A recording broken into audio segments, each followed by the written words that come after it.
So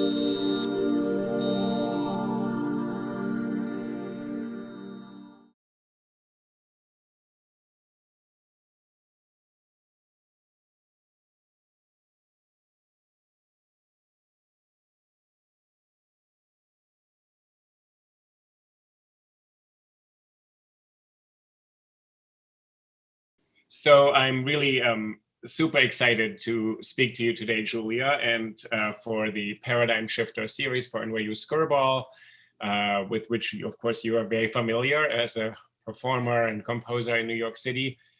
So first of all, thank you for joining us today. Oh, thank you for having me. And Julia, if I can, I'll introduce you for a moment, and that'll and then I'll ask you for one favor, which is that you'll indulge me because I'm not a music expert. That's good. And no one should be a music expert. But I have to say, I want to start out. I wrote this in an email, so I try to listen to as much of your music as I can, and I did this in the last couple of weeks, really walking through Manhattan at night, because I take these walks because there's not much else to do. And the experience of being immersed in these sound worlds, I literally stopped sometimes and sort of in Lower Manhattan, where it's very empty right now, and it has its own kind of melancholic, but also this kind of openness. But it's so incredibly moving. Some of the pieces were so moving. I mean, thank you. I wanted, and so maybe I'll just introduce our listeners. I love that, the thought of you walking in outdoors. And I mean, it's just an interesting way to listen. It's, because listening is its own phenomenon, where you are and what you're doing and just the moment of how you heard it, it's interesting. And the walking, kind of the physical sensation of just walking, because your music can be very propulsive and kind of driving, and it has these rhythms and these kind of sort of surfaces of rhythm, and then they sort of subside and they ebb, and then there's a grow. It's really kind of, it was a nice way of experiencing it, I think, rather than sitting in a chair. Right. It becomes your film score or something, in a way. Right, exactly.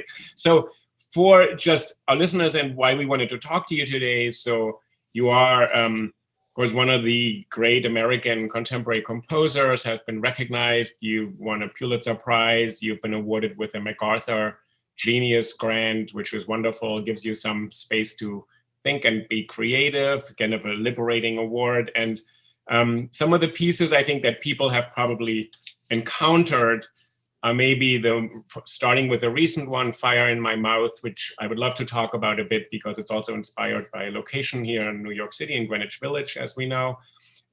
Anthracite Fields, which we talked about years ago, and we were on some committee, and you were just starting out then. Right, yeah. Doing research. Oh, yeah, that's right. On these coal miners in Pennsylvania.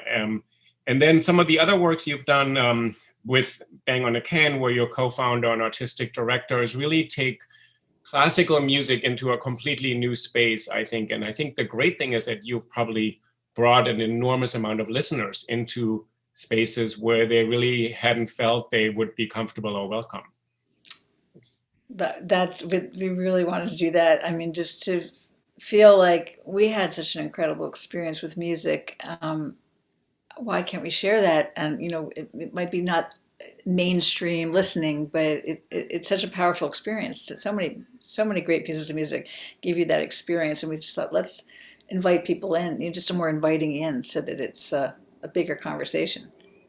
And you've done with Bang on a Can, which the name already says, it gets you involved from the get-go. It's pretty dramatic. It's sort of music front and center, but it's a collaboration, right? And you're the co-founder and co-artistic director, you're a founder, but it's about working together as a group. It seems to me a kind of also a social experiment. Oh, definitely. And also, artists can often be so isolated. Visual artists can have collaborators, but you can exist in your studio by yourself. You're not necessarily dependent on other people. I don't know if that's true for all art, but certainly a writer can be very solitary. A poet is also a writer, obviously. But but a musician generally needs other people. They usually need other people. I mean, you can write electronic music and work completely on the computer, but most of us interface with musicians. So that's good for me because I'm a very social being.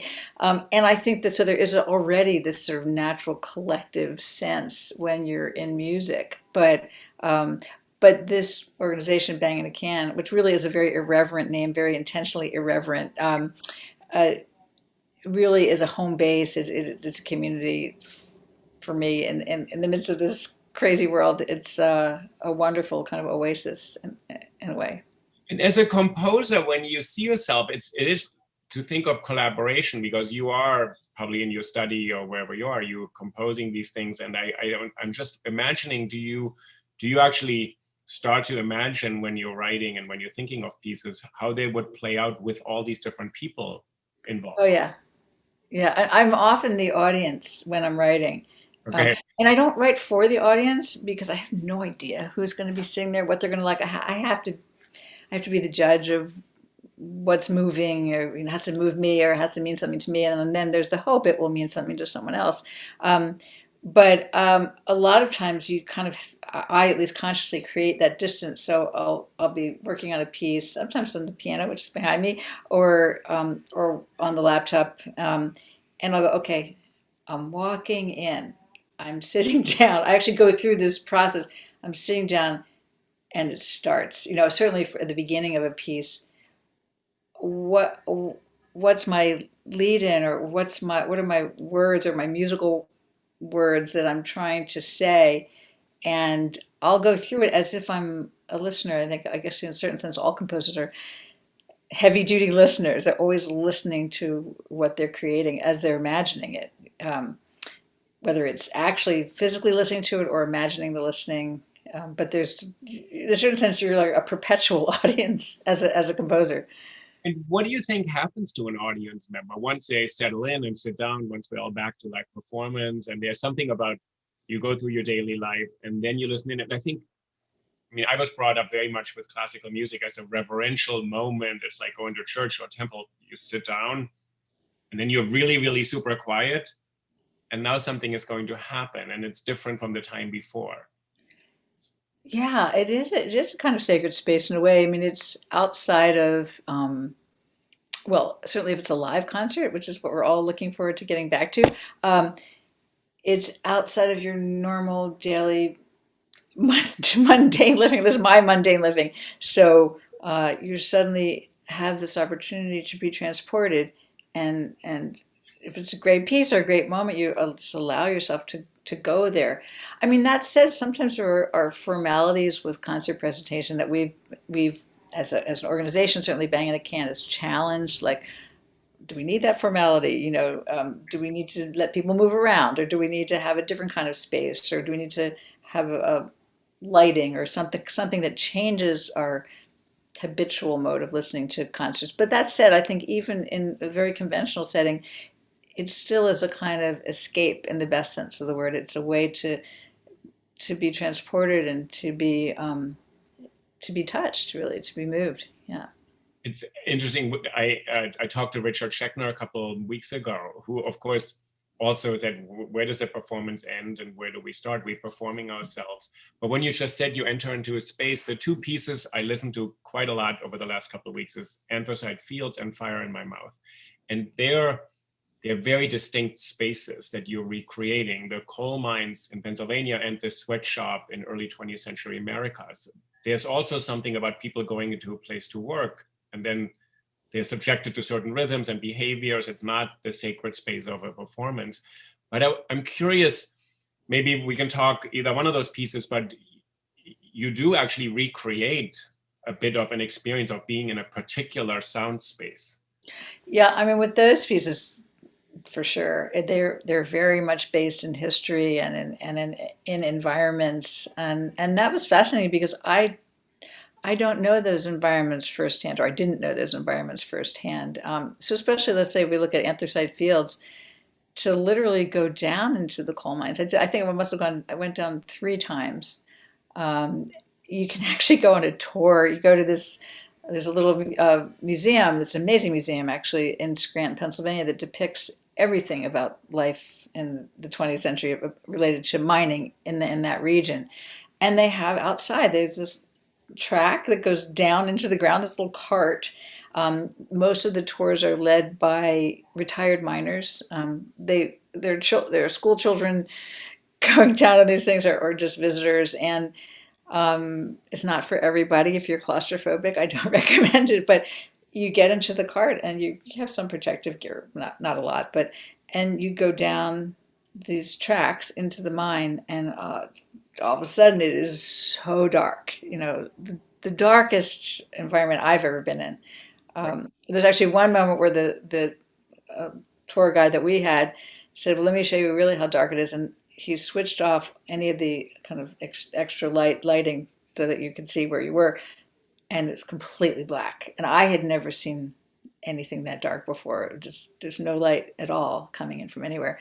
So that's a pretty dramatic experience, and it's always tricky to put yourself in someone else's shoes. But I tried to get as close as I could, at least see what the environment looked like, talk to the people who worked there and what that experience was like, and read a lot about it and try to understand it, and become a part of it in a way. I mean, I don't. That's not my work environment. My work environment is a nice, lovely little studio here in New York.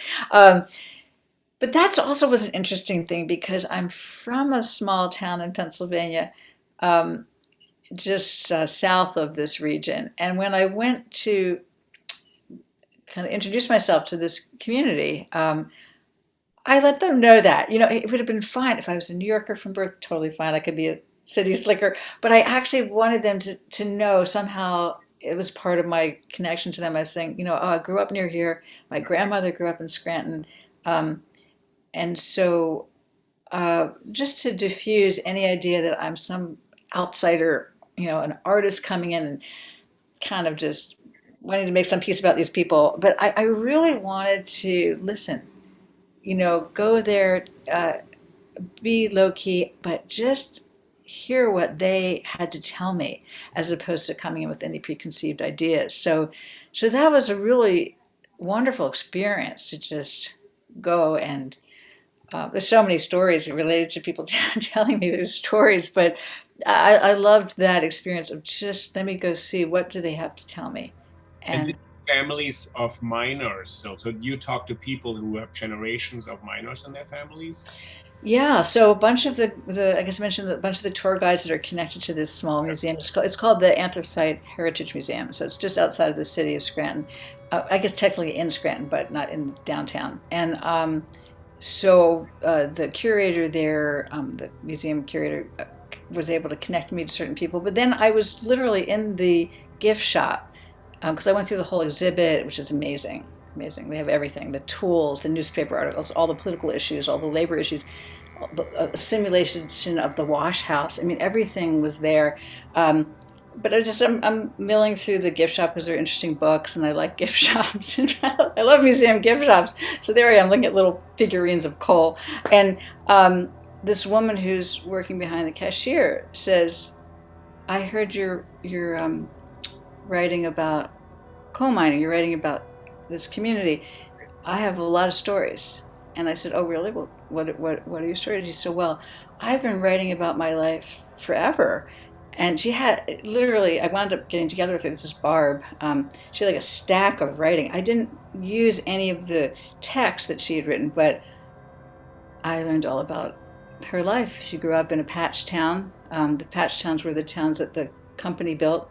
You hear this expression, the company store. Well, they really did have a company store. So the coal company, would build these little tiny houses, and with a store at the end, which they ran. And it was a pretty modest, sometimes impoverished existence. And that's where she grew up. And the movement Flowers came from Barb.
as I was talking to her, first of all, it's a pretty dark subject. You know, most of the books I read were about cave-ins, flood-ins, disaster, and just black lung disease, all the difficulties of that work environment.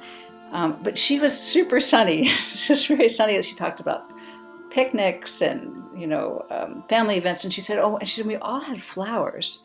And so this image of the women, particularly women, were gardening, decorating these small houses with gardens, was just so magical to me. And I thought, oh, we're really going to need those flowers because there's a lot of coal and coal dust here.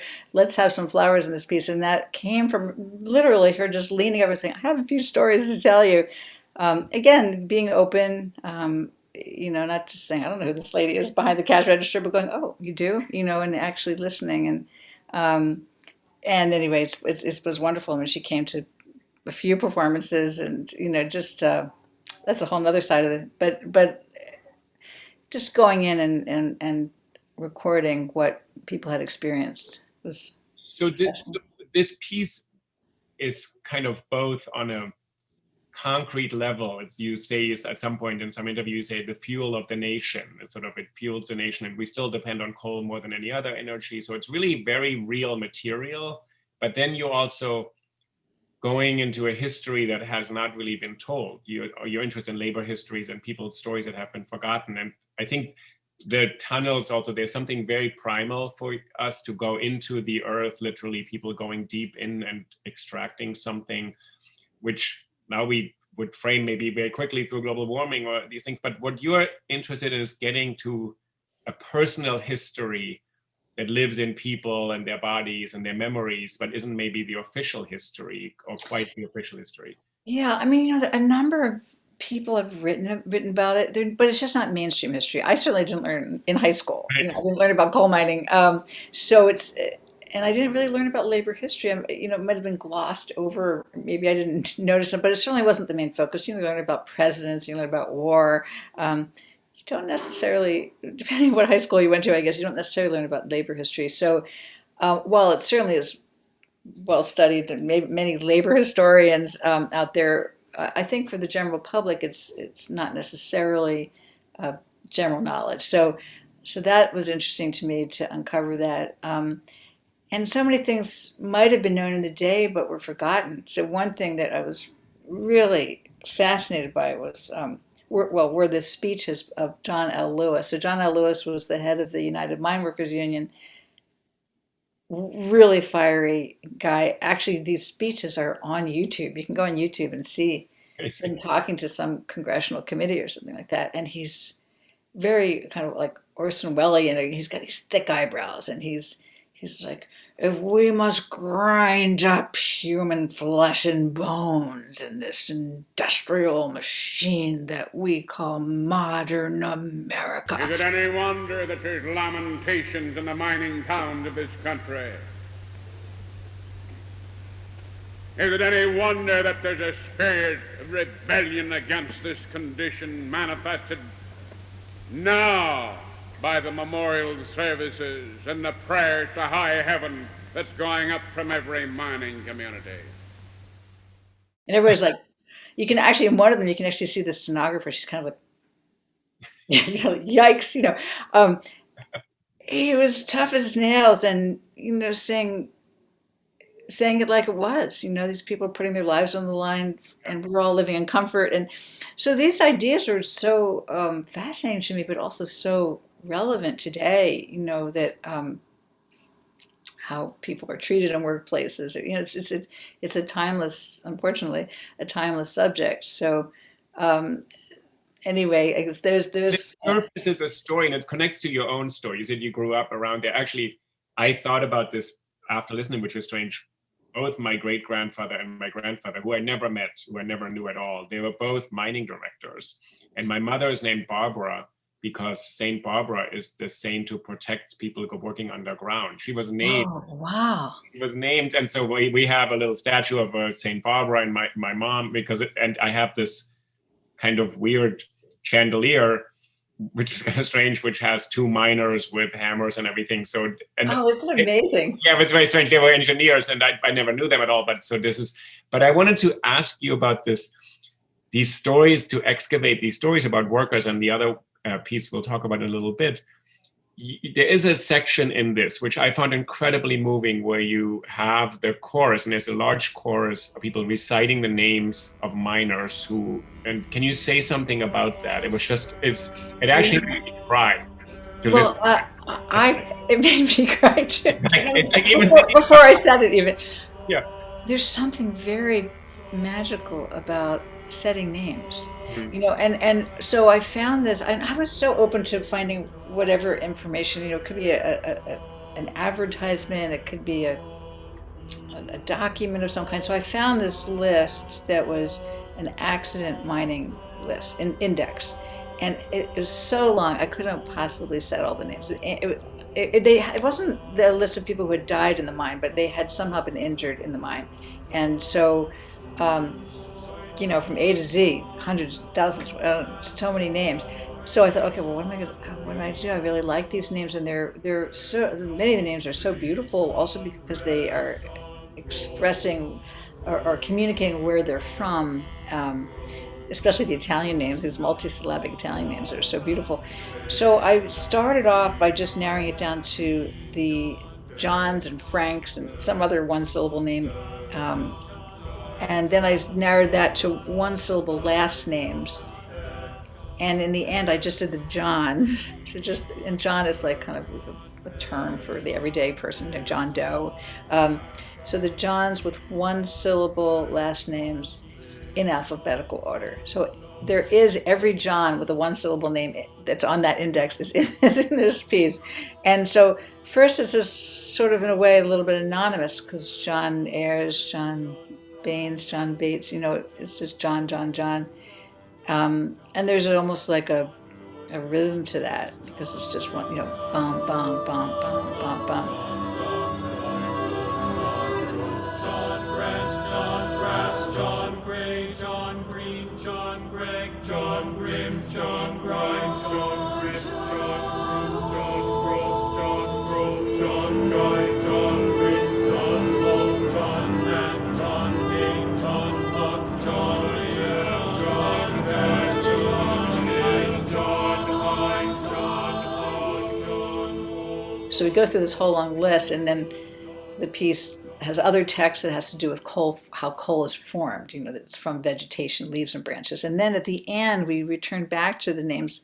And these were just my favorite names, names that I just thought were so musical. Massimino Santirelli, Nicholas Scalgo, Edward Scutulus. They just kind of had this song. And when I got to that point, in so many rehearsals, it's been done now by a number of choirs, I always say to the choir, no, you're not just singing names. This is somebody's uncle, somebody's brother, somebody's father. You know, it's not a cold list. It's a personal list. So that's a kind of fun and interesting way to think about text, that it's personal as opposed to just a list. So the names, I also have a real soft spot for the names. Incredible. But I was really thinking about why they affected me so much, and there was I think they start to have a rhythm, and then, you know, they're coal mines where the human body is put in the service of this bigger machine, as this labor organizer says. There's a certain kind of strictness, but then within the rhythm, also to say someone's name is kind of to give breath to that life again. In some ways, I think it was really moving. You kind of felt, okay, all these people who probably were even buried alive in some mining accident or something horrible, they're not forgotten, but they come alive. So I was thinking about music. They were sort of there in that space. I could hear them. And I really thought it was very sort of this between prayer, this incantation, and the rhythm of the piece, which also has the kind of industrial rhythm. Right, yeah. So it was this strange how the human being is sort of put into these rhythms, but we also create our own rhythms with our bodies. Yeah, no, it's really appreciate how you heard it, because it is I was definitely thinking about a kind of incantation in the beginning, because that's the start of that piece, and I thought, how do I start this whole subject? And just to start with something that is almost like an incantation. One really fun just side story about the names is that I was in Los Angeles. Actually, it's interesting you told me that you have this family connection, because almost every time the piece has been performed, and I don't know how many times it's been performed now, but a number of times, someone comes up to me and tells me their story. Interesting. And it can be, my father was one of many children and he lost this number of people in the mines. Whatever the story is, it's always moving. But we had the pieces being performed in Los Angeles at that beautiful hall there and Disney Hall, and I thought, well, it's not going to happen. Probably won't happen in Los Angeles. There's no coal mining around here. I guess there was further north. There's gold mining or something like that, but I didn't anticipate it. But after that concert, a woman came up to me afterwards and said, "My grandfather's on your list." And I said, what's his name? Like, who's your grandfather? And she said, John Coyne. He lived in that area. It was an unusual spelling. It was Coyne. And it just gave me the chills, because that really brought it alive. Here she said, I know, he grew up there, he worked there. And so that John Coyne is my grandfather. So, there are many, many stories of having communication with people who responded to the piece or have some connection to this in their family. But that one name, that was, I'll never forget that. It's really powerful how you create this kind of atmosphere or sound world, and this mix in these pieces between industrial sound, which in some ways in strictly classical music is excluded at all costs. Like, the worst thing is a heater banging or something, or you want to have absolute silence to then create the world. But in some ways, I think to bring in these sounds, which it's also maybe very American in a way, because this is an industrial nation. So I thought was really powerful, that to bring these sounds in. And I wonder how you can say a little bit about this, how the orchestras or the musicians. Well, it's great to talk about the music. I know it's the story and the history is so fascinating. Sometimes I forget to talk about the music, but it is such an important part of telling the story. And the ensemble is my home band, the Bang and a Can All Stars. So they come out of the festival. They've been an ensemble for 20 something years, maybe close to 30 years now, and super versatile musicians. They are classically trained, so they can read down anything, but at the same time they have this kind of body energy that's more connected to pop music. Like Mark Stewart, who's the guitarist in the group, he plays with Bang and a Can, but he also was Paul Simon's music director, so was on tour with Paul Simon. So, they live these sort of very rich musical lives of playing different kinds of music. So I work a lot with Mark, and we got together for this opening movement, and I was like, I need a sound that reflects the depth of the mines, Mark. How are we going to do this? And so he pulled out a whisk, a kitchen whisk. He's a very inventive guy. He's often building instruments out of all kinds of materials. So he pulled out a kitchen whisk and he put out a lot of reverb on the guitar and he started to scrub. So something like this, and he got this like, it's this, because you can strum a guitar, you can use a pick, you can use your hands. I think people use other kinds of implements, but a kitchen whisk, hadn't thought of it. A kitchen whisk, I guess, is that kind of wrapped wire on the bottom. So, and I was like, that's it. That's the reverberation, And again, that's metaphorical. Is that what a cave or what a coal mine sounds like? Well, I don't know. What coal mine sounds like. Sounds different to everybody. But to start to get a low, deep resonance that is somehow has a visual, imagination that goes with it. Was really interesting. You look at the double bass and the very lowest string of the double bass, you press deep down on that and you get this kind of rich, gritty sort of sound, lots of overtones. The bottom of the bass clarinet. So I was definitely looking at the low end of these instruments and thinking about how to get a kind of resonance. And these guys are great. They're my favorite people to collaborate with. So I can work with them in this way. They have input.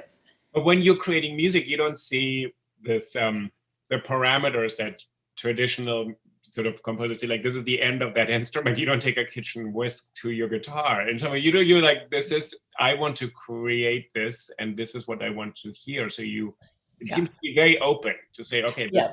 could work, right? It's a kind of resourceful. Yeah, I mean, and there's this whole tradition, I guess it's tradition, but it's a funny word to say, of extended technique, which means, I mean, I say, particularly in Europe, where people are exploring instruments and trying to get all kinds of sounds. I mean, maybe the one difference is I use it in a very utilitarian way. So if I'm using an extended technique, there's often an extra musical reason why. So, and that is helpful when you're stepping into something like an orchestra, because orchestras tend to live mostly in older repertoire and tradition. They play, New York Philharmonic plays new pieces, but they're seasoned and trained in this tradition. And so when you tell them to take their bow and go, there's got to be a reason why. I mean, they're open. They play all kinds of music, but if they know that when they press down on that bow to make a scratch kind of sound, actually it makes it more like a clicking sound. I want it to sound like hundreds of sewing machines going at the same time. So they see that, not that you have to have a reason to make a sound, but they can see the context of why I'm evoking these atmospheres and creating these sounds and asking them to do something, like you're saying, outside the traditional technique.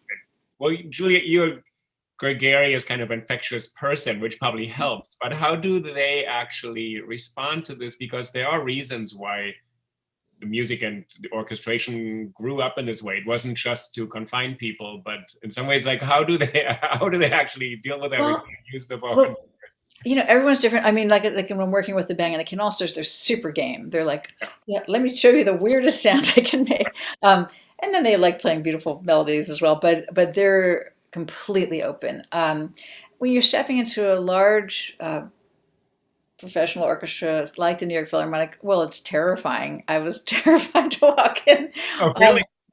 Oh yeah. I didn't know the conductor before. I haven't lived the mainstay of my life in that world. I mean, I have written orchestra pieces periodically throughout my time of writing music, but no one would have, especially a few years ago, I don't think anyone would say, oh yeah, Julia, well, she's an orchestra composer. They wouldn't say that because I write for 9 bagpipes or I write for electric guitars, and strings. I do a lot of different things. But suddenly I'm more recently living in this orchestra world. And so to walk in there, I was like, I don't know if I slept the whole week before I had to go in. But I carefully worked out what I was going to give them. Like, there's no time to experiment in those contexts. First of all, it's union. They are protected, which is very important. They have a certain amount of rehearsal time. It's limited. It has to be very, very efficient, loud, soft, whatever you're asking for. Boom. You got to just tell them right there. You can't go, let me think about that. There's no time to let me think about that when you're in that context. So I did meet with a string player, not from the orchestra, but just someone I worked with a lot. Chris Otto, he's in the Jack Quartet. And I said, Chris, come over here. I want you to just show me these various things that you've experimented with. I want to kind of hunt and gather. And then I refine what those things are. So when I go in there, I know what I'm asking for. I'm not just like randomly throwing something at them. And they're game. I think that, again, I think the narrative helps. So once we're in the room and they understand what the whole subject is and what the meaning is, they know it's got to be, they know they need that. There was one fun moment where other composers have used this before, but I had them lift their bows in the air and whip the bow in the air. So they go like, so the beginning of the last movement, if you heard like, that's what that is. Well, those bows are really super expensive. I mean, everyone knows a cello is expensive, a violin is expensive, especially on that level. These players are buying very expensive instruments. They don't necessarily want to go with that bow. So they didn't. At first it was like, and I said to the conductor, actually it's not, it's, and I had to make the sound and he said, okay, and he was great to work with, actually, super respectful. It was a very positive experience with the Jaap van Zweden. And he said, okay, I'll give him that note. And I said, well, actually, give him that note means I'll give him that note, but we need to move on. And I said, actually, I really want to hear that. And it's the only time I stopped him and said, I have to hear that right now, and he said, okay, so, well, and he was definitely communicating to me, those bows are very expensive. Because, so, in other words, you don't want to go like this and hit a music stand. Yeah. But they bring an extra bow with them, so they have their super nice bow You still wouldn't want them to destroy for them. this part, and then they take out the other bow and they go like this. But then they did it. I said, because what it is, it's almost like a exaggerated striking of a match. Because, of course, we're talking about the fire in the last movement. So it's like, what's happened? How did that fire start? They're not even quite sure how that fire started. And I just thought that sound with all the strings doing it was going to be beautiful, and it was great. They did a great, Did they understand this is what that movement is going to be about? Did they get Yeah. This is kind of the climax? But before we go a little bit more into the piece, when you walk in and you're nervous and you don't quite know, because I'm really interested in this, because you're coming in and you're standing next to Mozart and Shostakovich and Beethoven, all the other composers, but there's Julia Wolfe. You're like, oh, this is my piece. Please do your best. So how do you get over thinking I'm presenting myself and my work? I'm totally exposed with these people who are professionals, who are going to also say, is this really going to be the level so how do you get over being in this space where really they haven't really been exposed to someone like you who's been doing this? Well, they have actually. So the Philharmonic does play new pieces, New pieces. as well as other orchestras, LA Phil. They haven't used their bow like this. Let's say that. I don't know if they've done that. But they have done some unusual things in the past. Do they love doing it? That's another question. I don't know. But how do you feel as a person once you right? That's what you're asking. You have to exhale afterwards. You're like, okay, this went fine. Well, the one thing is I don't think too much about all of those great composers that came before. I love that. I mean, I'm especially like a Beethoven nut. I love Beethoven. And, I'm sorry, I put them in your head now. Yeah. Late string quartets. I love that music, and so but I don't necessarily think too much about it, because if I did, I wouldn't get out of bed in the morning. I mean, even like what a lot of people say, oh, it's so hard to write a string quartet. There's such a long history. I'm not thinking about it. I mean, it's not like I'm not referencing it or even affected by it. I'm certainly influenced by it in some way, but I'm not. If you think about it too much, you just again, and in a way, that might be a little bit of an American phenomenon too, that we don't have as we're sort of renegades, and not everyone obviously, but we don't have as, for better and worse, but we don't have this weight of history on us. We're kind of like, it's the Wild West. We're just going out there, and there's a little bit of a sense that you can go out and do it. Why not? That's a real generalization, because there are great experimentalists all through Europe that have broken ground and that are certainly influenced me tremendously. Composers like Louis Andriessen, it broke interesting ground. But I think there's a little bit of, I'm accustomed to being a rebel or being irreverent, and but nonetheless, you want to do something great. You want to, why bother being there? If you try to do something great. So you kind of have to pretend a little bit. You're not going to go to swallow and then just be present and be patient. And try to be simple in a way, try not to panic. There were a lot of technical challenges with that piece, because I was asking for very unusual things from an orchestra, not necessarily the musical things, but normally an orchestra is set up on the stage and the choir's in the back. And I asked them, I said, I need the choir to come forward, because when those women in the choir are going to sing the movement that's protest, they've got to be right in your face. So everybody's like, how are we going to do that? How are they going to see the conductor? Because they come on the other side of the conductor.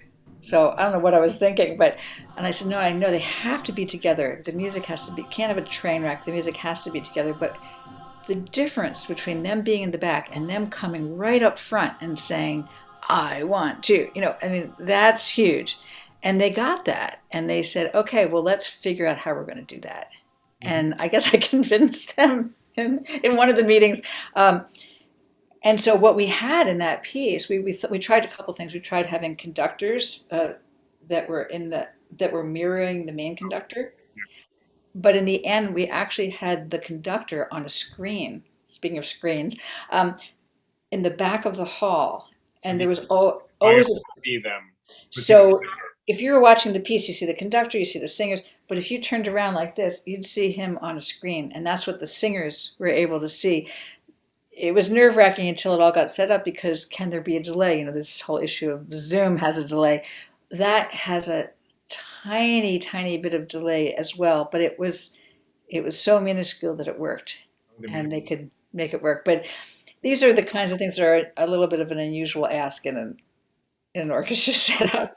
I'm going to ask you one more thing. You said you walk in, you explain it, and you want to be simple.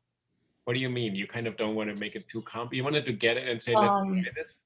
No, by simple, I don't necessarily mean the music. No, it'd be, yeah. But I mean, I guess in a certain sense, be clear. Okay. Yeah. You can't, you can't hesitate too much. I mean, I do hesitate at times when I'm trying to think of an answer, but yeah, it's very big strokes. Is it loud? Is it quiet? Is it, you know, driving? Or you kind of have to choose your issues and then just go with that, and not you can't wax philosophical in the middle of an orchestra concert. Get it done also. At least here. We're already talking about fire in my mouth. So this is about the Triangle Shirtwaist fire, which killed 146 workers. Actually, a year in 1911 in March, which is now an NYU building at New York University in Greenwich Village. So it's actually commemorated every year by labor unions and city officials, that they put 146 carnations out there. And I think every NYU person in the village knows about this, because you notice on that day, this is where a lot of young women and girls jumped to their death because they were trapped in a sweatshop where they had to produce clothing. So this is what you took as the start. And to maybe start right there, it's a piece about women. It's a piece about labor rights, about women's rights. You have other pieces about equality, Her Story or Spinning. You said you referred them somewhere as your feminist manifesto, Mink Stole Spinning, which I like. But as a woman composer, also, you're walking into spaces also that people are not so completely familiar with, that they see a woman composer, because they're not as many as we would like. Yeah, and that's changed. It's very different than when I started. It hasn't changed completely, but the next generation is so different. And it's funny, I was just talking to Joan Tower the other day. She's in her 80s, and she shakes her head sometimes when I have these conversations. She goes, "Oh, you have no idea what it was like." She was, you know, and I have so much respect for the women of that generation in their 70s and 80s that, you know, got out the machete and had to really carve a path. There were so few role models and so little precedent. So very hard in that generation. In my generation, I have very active peers. You know, people are doing great work and they're being supported. The next generation, a real abundance of women. So I think it's definitely changed. You know, sort of the way medicine has changed. Although I think medicine has changed quicker now. Apparently, there are more women in medicine than men, even. And so we're a little behind the doctors. But so there has been a huge change, and there are many, many great examples of women composing. But nonetheless, the tradition, you're right, the history is not there the way it is with a performer or with a writer or with a painter. Even there were more women. So the idea of thinking of yourself as a creator in music is as a woman is relatively new. And I think I probably in some ways was just naive enough to think I could do it. And I also came a little bit from outside the tradition. So I'm not, I spent a lot of time with American folk music, and I was in theater. And a lot of women who have made their mark, I guess I'd say, came from the outside a little bit. I would say some people were more traditional, like the child prodigy pianist or something like that, and then they started composing. But a lot of women in this my generation and older might have come from the outside, because if you were on the inside, maybe you were told, play some nice piano in the parlor. That's wonderful, and let's stop there. I didn't have those messages, so I think in a certain sense that's liberating. Yeah. Summer institute or a summer program also where you're creating. You have a summer program or institute, or where really Uh, putting this context for people who didn't, which maybe you didn't even quite have, right? yeah, and that's well, it's a fun summer institute. It's up at MassMocha. We do it every summer, and which is in northwestern Massachusetts. And the idea for that is more just a real home for new ideas in music. So a lot of times there are many wonderful festivals. You know, there's Tanglewood and Aspen, but we felt many of us have attended those festivals, but new music was a little bit more on the side. So the mainstay, again, is the traditional music. So we just thought, let's make a festival that's just about new ideas and new music. So the Summer Institute brings together composers, young composers, or young, usually in early part of their career, maybe their late 20s, early 30s. Performers and composers come together, and it's a wonderful immersion for just about a month that we gather there. And if we can go back to Fire in My Mouth, so this is it's a political piece. It's a really gorgeous piece of music, and in some ways, you said a lot of your work is driven by stories and to actually sort of tell a story. But I think there are moments when you allow the listeners to just kind of fall into this terrifying experience of what these women actually did and what conditions they were in. So there's both a story and then the part of the story that doesn't become a story. It's just kind of an experience. It doesn't, and as we know, you had some oral histories and you used songs that were there, but then you also, I think, wanted to create the situation they were in. And can you say a little bit about the use of industrial noise or the sewing machine, what you said, what you tried to create in the beginning? Yeah, I really wanted to evoke some of the sound worlds, and I love doing that. Actually, funny enough, I should say that because I think my scissors are somewhere right around here. Really? I'll have to find them. But some very literal things like all of the singers had these large scissors. I went on a scissor search, and I remember you mentioned this to me for some reason at some point. You were you went to the garment district or something. I remember you were actually looking for scissors that make certain sounds. And these were the winners. These are the Wiss.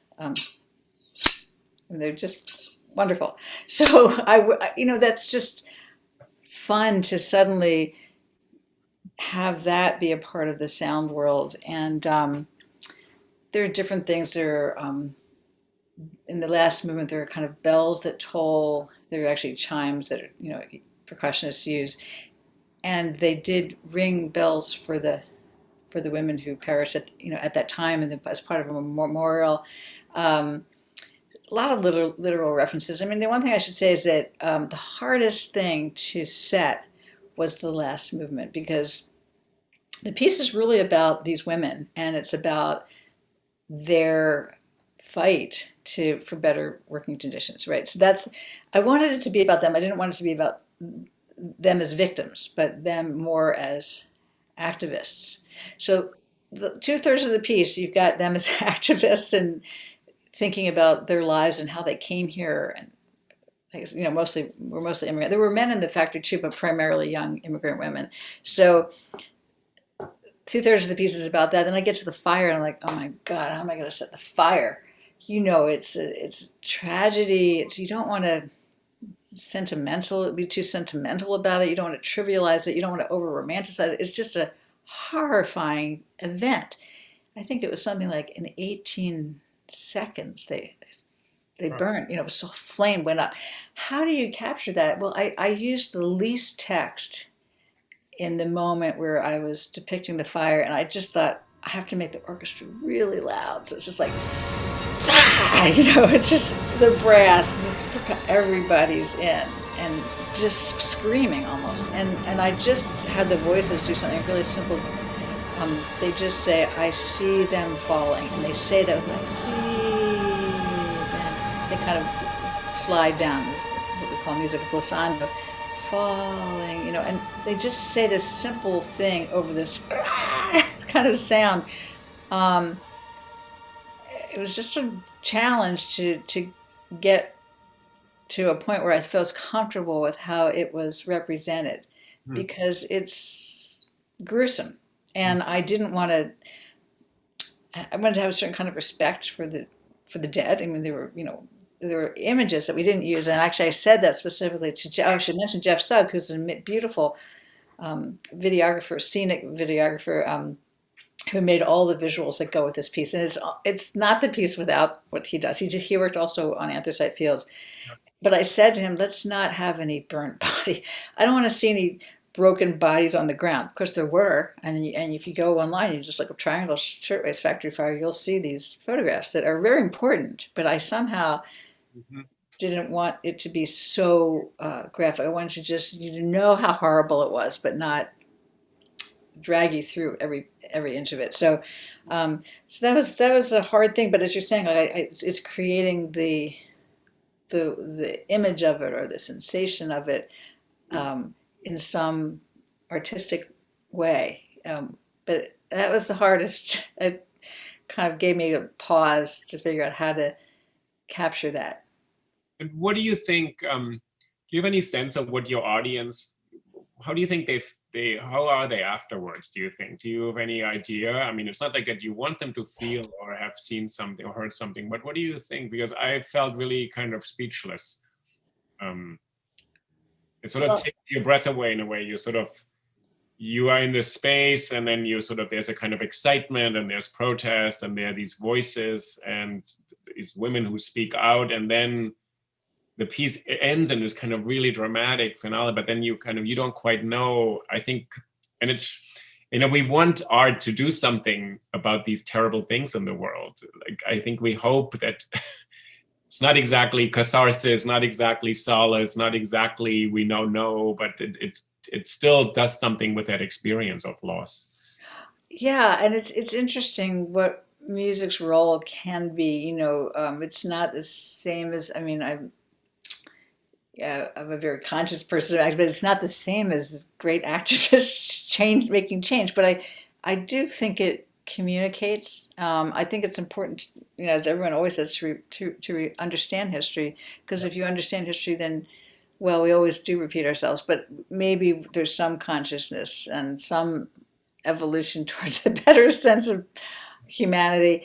And so if you're kind of sharing basically the piece is sharing how I felt. I was like, oh my God, you feel, if I'm feeling that, I want to share that and say, I can't believe we let this happen. And that's how the city felt at the time. Like, they're beautiful. I didn't really get into this, but they're, by beautiful, I just mean poignant, but photographs of the entire city was mourned. This is like New York City.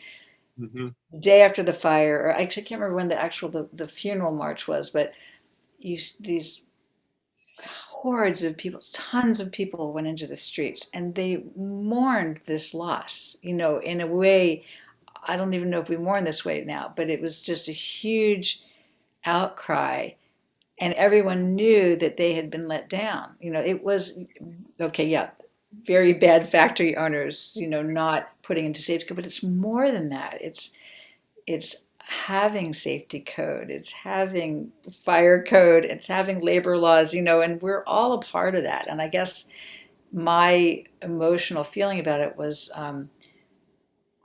how can we do this? And so I'm expressing that in the music, like it's my what, how, so everybody reacts differently. There was,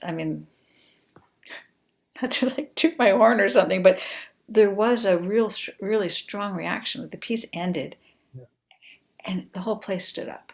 Yeah. And it was really, I was just taken aback by that, because I felt like I reached them. That I'm just going to reach everybody everywhere all the time, but there was an audience lift up. And it happened every night. So I hope I get to do it again. We did it, this one run. But I don't know if partly I think it's a New York story, but I think it's also just a story.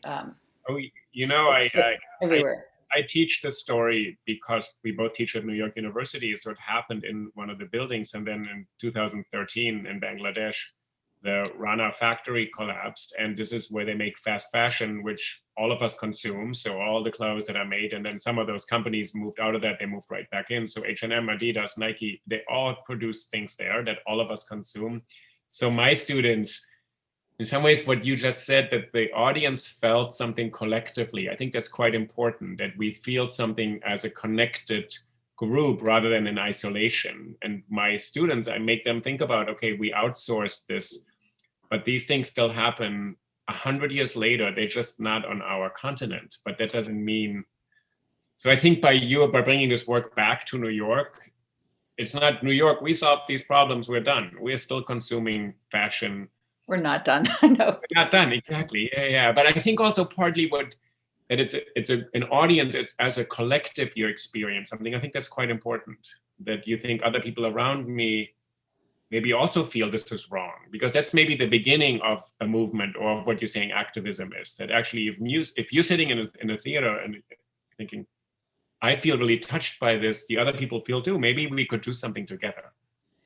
Yeah, I mean, it's hard to know, how music translates into that. I think it can.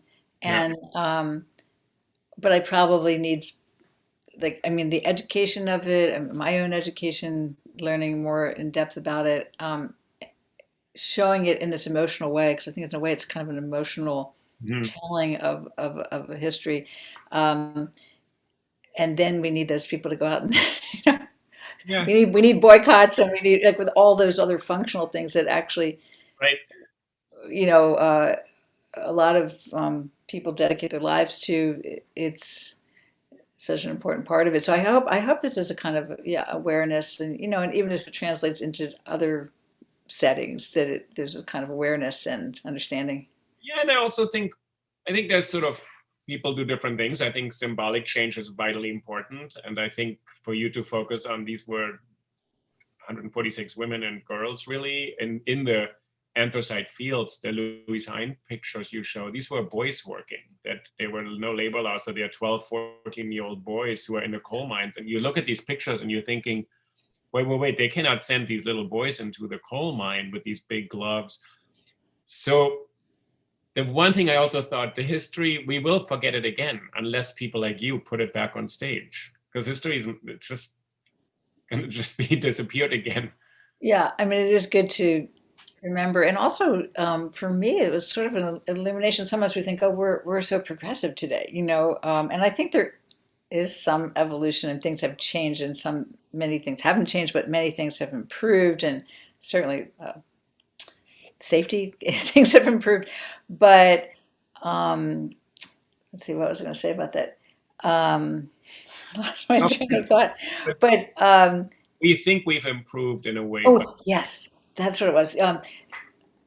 But it's also so remarkable who these early women were. I didn't know a lot about them. So when I started to read about Clara Lemlich and understand how bold she was, she comes here, she doesn't speak the language, she's self-educated, and she stands up and goes to the front of the room in front of, when the workers were kind of debating, should they strike, all the garment workers, should they strike, should they not strike? And she's like, we have to strike. What are you talking about? I mean, she said it in her own words, but who was this person, And so you think you're progressive now, but they were pretty darn progressive then. And she's coming here from, I think she's from Russia, Eastern Europe, Russia. So she's coming from a culture of where obviously these ideas were beginning, this idea of revolution. Or so she's armed with some of that, but then she's newly on these shores, and she starts to fight. And I just think, well, I don't know if we're like her. She's ahead of the curve and ahead of the times. But don't you think young people today are also the driving force? And in some ways, I think what we've seen in the last year, I think all the global movements around Black Lives Matter, I think the global movements around climate, it's driven by young people. I think that's true. There's a boldness.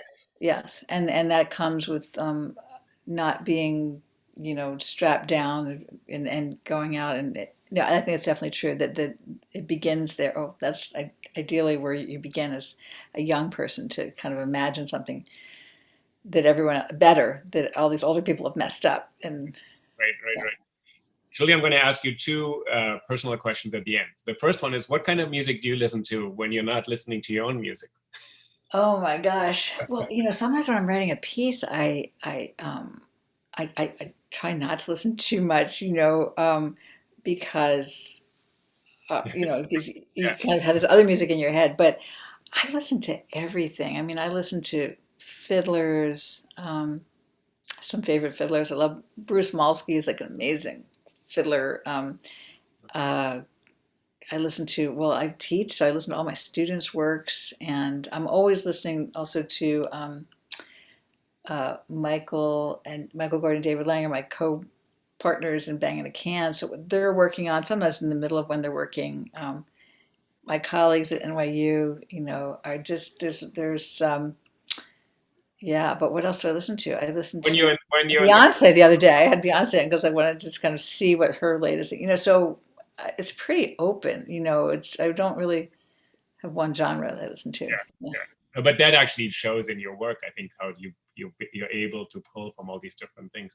And the second question is, I have, who do you think we should interview or have a conversation with for this series? Do you have any ideas? Anybody else who you think has been inspiring in their field or interesting? Or doesn't have to be a famous person. It can be anybody who would be interesting. Well, one person who I adore, and you might have already talked with her, and who I worked with many years ago, is Anna Devere Smith. If you can catch Anna, she's always busy on the run, but she's fantastic, and I feel hugely influenced by her work. Yeah. So I would say. So I've had the great pleasure. I interviewed Anna because I run a different podcast called the Pulitzer there, where we do 35 questions, and where it was one of the most moving experiences. And Anna, as you know, she teaches and she has these 8-hour classes, and she did it before class, and it was the intensity of her. But I think for this series, for paradigm shifters for SKIRBALL, I think Anna would be a great person to talk to. And you've collaborated with her, right, in the past? Yeah, years ago I did. Well, actually, I was just on a stage with her because right before COVID, we did she was doing a presentation at the Cranert Center, which is out in Champaign-Urbana, and they were trying to think of who could come talk to Anna. We have like little stage conversations. Let's invite Julia. I don't even know if they knew I knew her when they invited me, but I was like, Anna, I'm totally down. Fly me out there. So I went out. It was like one of the last flights I took, I think. And we sat and had a talk. And yeah, there's so many things that she said to me that I remember. I told her, I said, I don't know if you remember saying this, but I remember at one point, how old was I? I was probably in my 30s. And I was feeling sort of cynical or just like, politics, whatever, And she looked at me and she was like, don't get cynical. You always have to, I don't remember what her exact words, but you always have to believe that you can make change. And the way she said it to me, it was like, it hit me like a rock. And I was like, oh, right, I'm getting cynical. Because I was kind of like, whatever, let those politicians be stupid, and I don't remember what I said, but it was definitely, I can't even think about it kind of thing. Yeah. And here I was working with her, and all her work is so political, and I was so fascinated by her interviews, and she really affected me. That one thing turned me kind of around. Yeah, it's great. But so many things. Sustenance for the whole pandemic. That's good to do that right before. Exactly. So Julia, I really want to thank you. This has really been amazing. And thank you so much. I do want to say it makes the music, it's so moving. And in some ways, for me, maybe this experience of walking through the city, which is in this kind of strange place, I don't think it's melancholic. Actually, I think the city doesn't quite know what it's doing right now, but to have your music around is really it's an amazing experience. Well, thank you for listening. Really. Oh yeah, absolutely. I'm gonna use the piece "Fire in My Mouth" when I teach the garment factory, sort of these dual events in New York and then in Bangladesh next week. Fantastic. Great. All right. Thanks so much. Thank you so much. Okay, talk to you. Bye-bye.